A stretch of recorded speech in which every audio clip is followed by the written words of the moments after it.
You know folks, it's nearly 4:30 in the morning here. I've taken a melatonin. I should really be going to sleep. But who could sleep after seeing that trailer?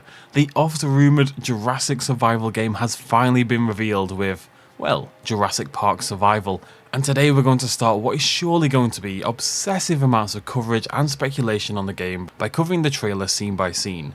You can watch that trailer uninterrupted at a link down below in the description if you haven't seen it already. Do so before you check out the rest of this video. We open then with the Jurassic Park theme tune softly playing and the iconic Hammond voice lines playing over the top. His island in Costa Rica. He spared no expense. I'm not going to do the voice. The entire trailer really does sell that 90s kind of vibe, and there's a real love and attention in bringing the film to life, and that goes for Isla Nublar itself here in the opening shot. That continues with our look at a now empty helipad with the also iconic, isn't everything in this film iconic, waterfall in the distance, splitting into strands halfway down just as it does in the film. Now according to the official website, Jurassic Park Survival takes place just one day after the events of Jurassic Park itself. Therefore we'd expect most of the scenes to look basically identical to how they did in the film, and this includes the Jeep that the gang drives away in at the very end of that first film, now perched beside the helipad as night begins to fall. Things get even darker from there. The camera pans up from a turned over Ford Explorer. This was of course the car that ended up in a three-way with Tim in the tree, eventually toppling over with Grant and Tim hiding underneath. This is, and I quote, a single-player action-adventure game. So I'm not expecting this to be fully open world, I'm expecting a somewhat linear campaign, but a proper campaign that you do play through, hopefully taking us through all these iconic locations and events. The camera then pans further up to the bridge. Very excited, by the way, to see how they're going to realise the chasm in the Rex exhibit. That's going to be very interesting. There's a vicious storm on the island. The now loose fence wires are flapping in the wind and a herd of galleys streams past the abandoned Ford Explorer, Grant and Malcolm's. This is one of the really cool things about the game already. Taking place just one day later means that we can see these familiar events, this scene with the T-Rex, but with new dinosaurs as they now begin to explore the abandoned park. Also, Grant's hat is here, blown off as it was by the breath of the Tyrannosaurus Rex. I don't really have anything to add to that, but you know, it's a nice hat. Then we get probably my favourite shot in the trailer, the visitor centre now abandoned. Eventually of course it becomes overgrown and disused as seen in Jurassic World, and this is where that all started. It's now dark, cold, beset by that brutal storm that of course we do see referenced in Jurassic Park, rendering a building usually full of life and light in decay.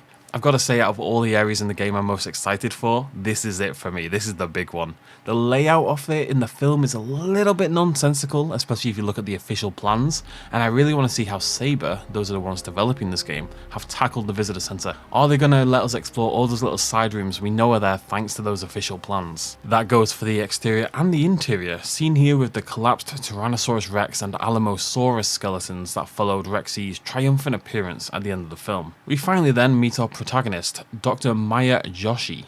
That's a Brahmin surname, meaning she's probably Indian or Nepalese in origin. She's a staff member at Jurassic Park, but she's been left behind when the main gang abandoned the island on the morning of this same day, at least as far as I can tell. We can see remnants of that earlier fight towards the end of the film everywhere. And then a camera shift to our second dinosaur species of the trailer, the Dilophosaurus. It appears in shadow, aping the appearance of the Velociraptor in the equivalent daytime scene, and again we're seeing these familiar sequences rendered in different ways. Here we've got a completely different time of day, and with a completely different dinosaur. Maya runs, clutching her big chunky rectangular flashlight, one of my absolute favourite Jurassic Park designs, and then she takes refuge in the kitchen. And finally, we can see some details on her design here. We've got these gold bangle earrings, large science-y glasses, I mean they are the science-y glasses, right? And a golden sauropod necklace hanging from her neck. Now her clothing isn't, as far as I can tell, reminiscent of any official Jurassic Park uniform, and I suspect it is her own personal clothing. What I'm really curious about is how did she end up in this situation? Why was she not on the last boat leaving the island? And where was she during the events of the original Jurassic Park? When she first appears in the trailer, she does seem to be limping. I think she's injured. Maybe she's been having her own private ordeal elsewhere on the island, caused by Nedry's nefarious ways. Regardless, she walks into the ladle, which seems absolutely determined to get everyone in this park killed, and the Dilophosaurus is alerted to her presence. She flees outside, but not before we get a glimpse of the cold storage door where the Velociraptor was trapped by Lex and Tim in the film. I'll come back to this a little bit later. Now interestingly, whilst Maya's outside, her radio does crackle and there's a definite human male voice on the other end of it.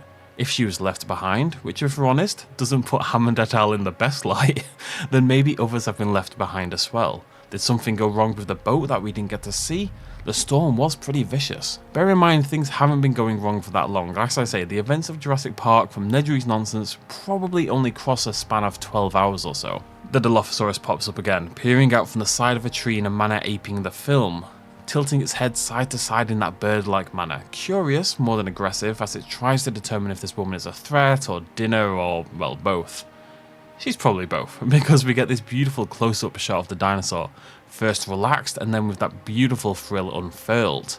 You can see every strand and striation, and that classic pattern is beautifully realised, I've said beautiful too many times now, down to the white snaking lines on the Dilophosaurus' face. If all the dinosaurs have this attention to detail, I will be praying for a photo mode for this game, and that the actual in-game models will attain at least a modicum of this level of dedication.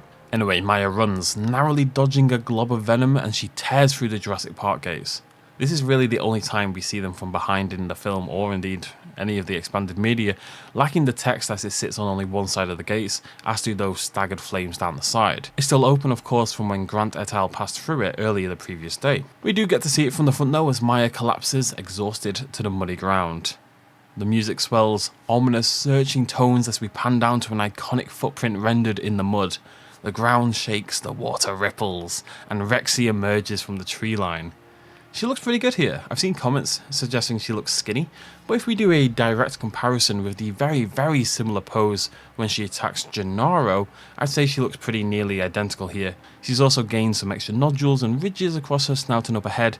She's a rough and tumble Rexy. She definitely has some Jurassic World to her design, I'm not going to pretend otherwise. We finished the cinematic portion of the trailer with an awesome shot of Rexy roaring in front of the gates and Maya holding up a flare to distract her, just like Alan, Malcolm, and in the end of course Claire would eventually do. Then it's time for a little bit, and I do mean a little bit, of gameplay. Let's take a look.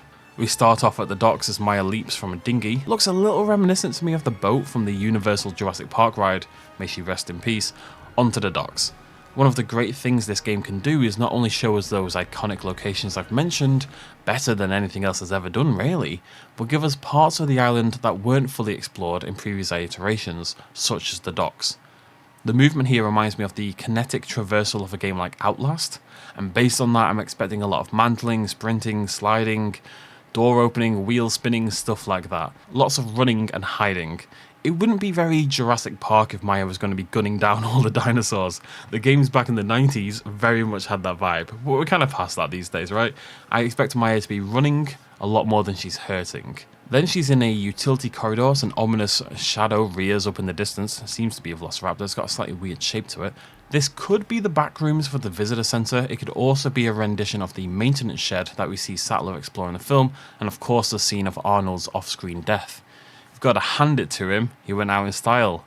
That was scripted, it was terrible. It doesn't directly resemble the bunker though for me. The panelling at the far end is also kind of screaming visitor centre, as is the warm tones to the lighting, so that's my current bet. Then we're back at the docks. We've got a Velociraptor leaping through the air towards our protagonist. Oil lamps and wheels abound in classic first-person adventure game style. Again, expect a lot of wheels in this one. Now I would suggest that the head of the raptor here is maybe a little bit too boxy, and the mouth is ending in a down tick when it should really end in an uptick. This is a good opportunity to point out though that this is alpha, not even beta game footage. There's a long way to go. Our final gameplay shot gives us the return of Rexy, looking a little monstrous here, but have you seen a Tyrannosaurus skull head on? They're really bizarre, weirdly thin shapes sometimes, relatively speaking anyway. Maya tries to hide herself in a grated cylinder, somewhat similar to where Lex hung out after the Rex attack in the first film, and that ends the gameplay portion. Before the end though, we return to cold storage. The door slowly creaks open as the music swells. We hear the telltale cry of the Velociraptor. She's breaking out the freezer, and she's probably not too pleased about all this malarkey. I've seen comments wondering how she's still alive, but let's stretch reality for the sake of entertainment, and again, keep in mind this is happening very soon after the events of the first film. It's probably only been about 12 hours or so since she was locked there in the first place. We end with a splash screen and logo, confirming that survival is coming to PS5, Xbox Series S and X, and PC. No last-gen consoles here, which will be unfortunate for some of you, I know that, but I'm glad to see them committing to modern machines and hopefully bringing the increased fidelity, AI capabilities, etc. that come along with more modern consoles. There's no mention if it's coming to Steam or Epic, it just says PC, and indeed no mention of a release date, but hopefully we'll find out more on that very soon. I would expect this no sooner than summer of 2024 at the very least. If I had to guess, maybe a little bit later. I'm going to put my money on Q3 2024, but we'll see how it goes. And that's it, folks. Maybe I can sleep now. It's now nearly 5 in the morning. Who knows? It's safe to say I'm excited for this one. The gameplay didn't show as much. You know, there's a long way to go. But I think I've got a pretty good handle on how this one is going to play already. If you imagine a linear but slightly open-ended exploration kind of game, first-person movement similar to Outlast, you've already got a pretty good handle of what the game's going to play like, at least based on my interpretation so far. I am just incredibly excited. We're getting a single-player game set during the original Jurassic Park and it isn't a park builder. Evolution 2 has been fantastic, but we've really been crying out for a bit of variety in this regard, and survival may finally be the game to deliver. There's a while to go yet, but you best believe we'll be discussing this one regularly, dissecting literally everything I can get my hands on. Let me know what aspect you're most excited for, and are there any iconic locations you'd like to see revisited? What about the dinosaurs that we know were in Jurassic Park, like say Stegosaurus, but never made it onto screen? Could we see these dinosaurs finally be canonically realised? The game is a direct sequel to the original film, and I think it is going to get folded in as soft canon at the very least. Interesting to note as well that we haven't seen the Barbasol can.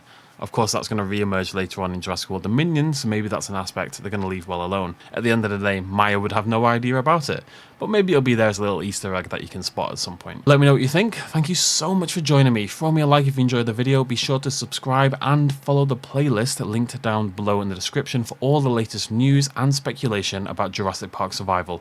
We're going to be talking about it a lot. Cheers, much love, as always. Bye-bye.